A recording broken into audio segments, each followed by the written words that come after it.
Hello, everyone. Um, I'd like to give a lot of credit to Rutgers-Newark. They played very well.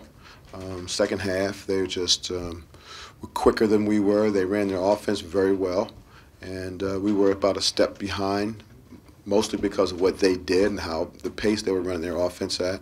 It was very effective for them. It was good to get Deshaun in the second half. Obviously, a big difference for us.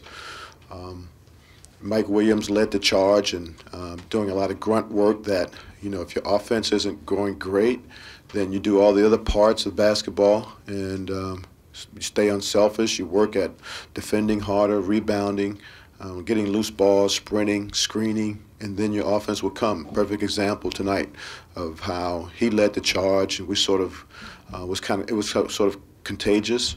And so a lot of credit goes to Mike, Deshaun, and DJ made some nifty passes with our big partnership against their zone.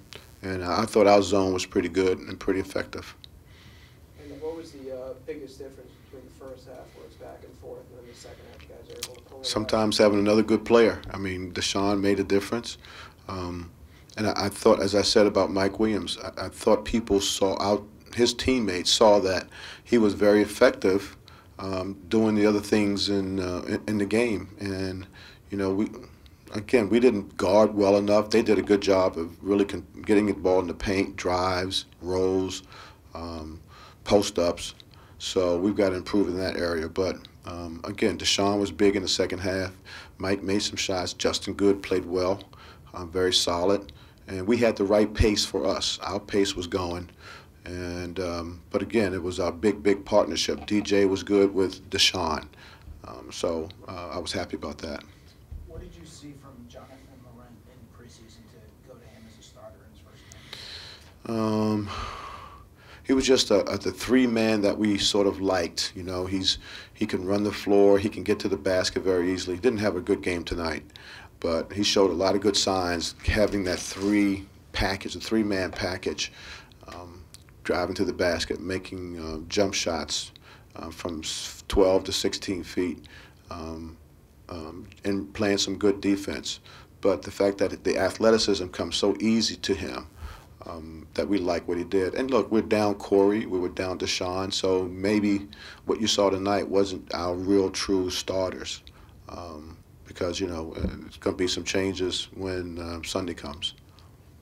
Eddie, I know it's a different team, different season, but feel good to get that losing streak out of the way, or whatever it was, the monkey off the back, however you look. I was churning and grinding for the last 2 days about this game. So for a number of different reasons, and I was trying to forget that until you brought it up, but since you brought it up, it certainly was in the back of my mind, as much as I claim that it was in the past. Eddie, what was the message at halftime to your players coming out second half? Look, we were still fighting through some things. We're a new team. Just get the grunt work, rebound, get loose balls. You'll see some openings in their defense if you just be a little patient. And Deshaun, take your warm-up off and let's go play. That was probably the biggest message. Was Deshaun not starting the first half because of the injury you mentioned earlier? He had a bit of a nick in his thumb, or was it? It was violations of team rules. Yeah. It was just putting our policies in check and just reinforcing what we believe in. And he's new to a Division I campus and a major college, but he's in good shape now. Yep. How important was it for Mike Williams to start the season with a game like this?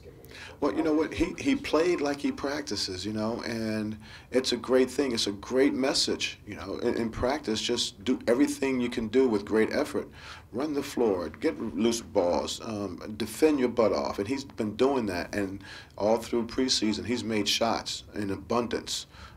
So when he came out and missed the first couple of shots, I said, look, it's going to come because His confidence is there. He loves doing the other parts of the game. So that's so big.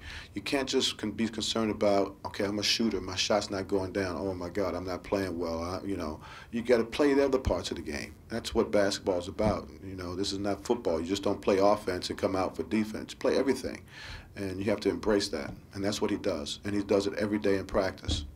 Eddie, how did Corey handle the news that he wasn't going to be able to play? And It was something that we knew for a long time. So it was a misfortunate accident and misinformation that he got over the summer, but we have to abide by the rules. So everything is good. We get to have him back, and he's been pretty good for us. But again, like Jonathan, he's a freshman. Some of this pace is going to be different. The discipline needed as a Division I athlete is needed, and there are going to be some cracks in the armor when it comes to that. They're going to find out that you got to work through some of the mishaps and missteps as a freshman. Eddie, did anything surprise you about this Rutgers-Newark team coming in competing with you guys first half really well? No. Look, every team is a very, very capable opponent. Anybody we play in college basketball, I've learned that. But that's why I was churning. My assistant says, Coach, we're talented. We're probably more talented. We're bigger. Let's pound them inside. And I said, look, even talent and size does not win a game unless you have great effort and great discipline, and you follow the game plan. So it took us a while to get to that point. Is that first half a good kind of wake-up call for the younger guys, especially the freshmen? Who knows what the younger guys learn, and what they retain. Then maybe I don't know. You've got to ask them. I would hope so. But we'll show film, so we'll repeat what happened with film session tomorrow, and we'll see if they understand what happened. Going off that, Jonathan Laurent, first half, he had a couple turnovers. He had 3 fouls. Do you attribute that to freshman jitters at all? Just, again, freshmen not knowing the pace of the game, the level of talent, even as a Division III basketball team, and knowing how to guard quicker players, knowing the game plan, knowing when to switch, and how to play post defense. So it's a lot of detail and technique in guarding, and freshmen just don't get it overnight. I know there weren't too many free throws taken, but any concern only, No, the way we shoot free throws, probably better if we didn't shoot them.